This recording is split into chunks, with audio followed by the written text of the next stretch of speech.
Hi, I'm Reverend Tom Kearns. Welcome to 333 Magic 9, where the cards and stars come together to bring you spiritual insights for your life.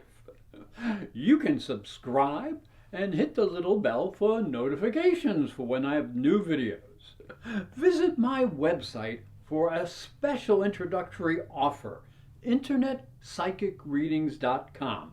The link will be below.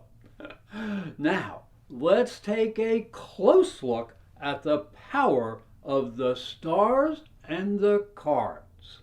Taurus, the card for the first week is the Chariot, and as you can see, she's holding on really tight to the Chariot there, and that's probably going to be a good suggestion for how to handle the energy that's going to be happening this week. It's very important that you understand that Mercury is the very changeable energy. It deals with our communications, with travel, with our mind, and some of the ideas we might have and the way we're thinking. And unfortunately, Mercury is going to square Saturn. And he's not only going to do it once, but he's going to do it twice because Mercury is changing direction. So there's going to be, in 1 week, 2 Mercury-Saturn squares. So this is going to happen from your 6th house. So you're going to have to take care of your energy and your nerves, and don't let work get to be too much of a distraction to you, because Saturn is up in the 9th house of understanding. So you're going to hear a lot of things. A lot of people might have a lot of suggestions, but you have to ask yourself a question. Does anybody know what the truth really is? So wisdom is more important than perhaps truth. And this will be very important because at the end of the week, the moon moves down into a triple opposition to Jupiter, Pluto, and Saturn. And this can throw everybody off balance. And with all the mercurial changing energy, it might be a good idea just to hold on tight and keep going forward. The card for the second week is the Hierophant, and that's a very powerful card. And you'll understand that in a minute and when I get to some of the aspects that are going to be going on this week. Now, first of all, you're going to have Venus in opposition to Mars. Venus is in the 6th house, and that's the house of work. So you're going to have to do something to enhance your conditions at work or use your creativity in work. But she is in opposition to Mars in the 12th house, and that is the house of limitation and secrets. So keep your secrets secret. Now here's the biggie. Jupiter and Pluto are going to be exactly conjunct, and this is up in the house of vision, where you see your future, where you're ambitious, and where you can plan for the future. So this position of Jupiter and Pluto I call the kingmaker or the king breaker. So make sure you know where you want to go in life and what you need to know to get there. It's very important. Then Mars is going to be moving forward in the 12th house, and this could be a very important time for you to know what motivates you from deep inside and how you can use the power of your desire for you to get ahead. Taurus, the card for the third week is the Fool, one of my favorite cards. So what is going to happen this week is that we're going to have a new moon. You can see it right there in the 7th house, and this may bring contact with a new partner or a new business opportunity.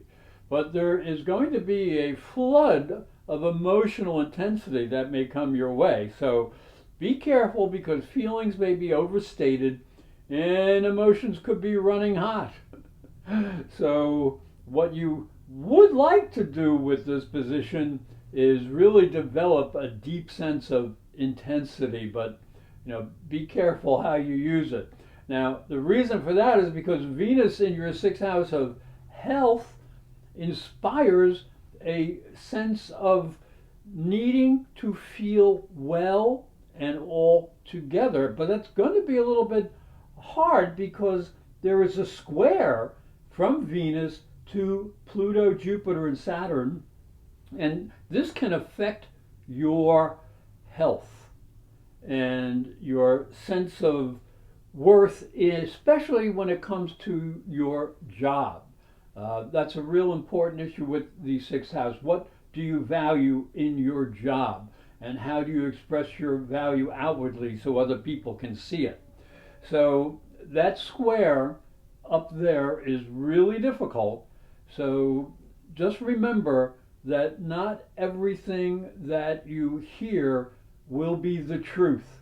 So you have to use wisdom when dealing with people who are very different from you. And really the Fool card here can be used to make the statement, don't take silly chances with people you don't know and you don't understand. Taurus, the card for the fourth week is the Queen of Wands, and she is a very good and very stable queen.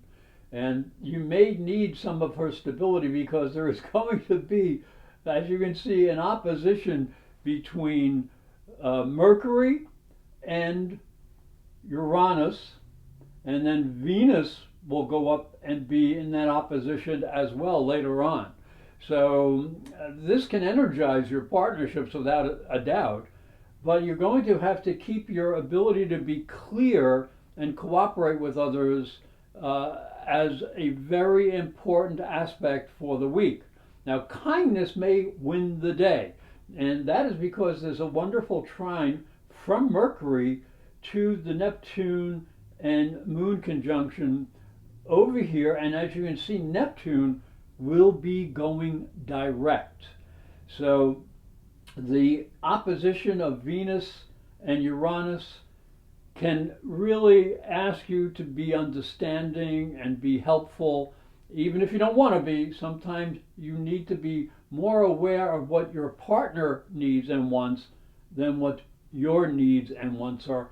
You have a lot of power here, no question about that, but you don't want to create a revolution, that's for certain. I'd like to thank you for watching and thank you for listening. Remember to subscribe because these videos are free, and hit the little bell for notifications. And for a special offer, visit my website, internetpsychicreadings.com.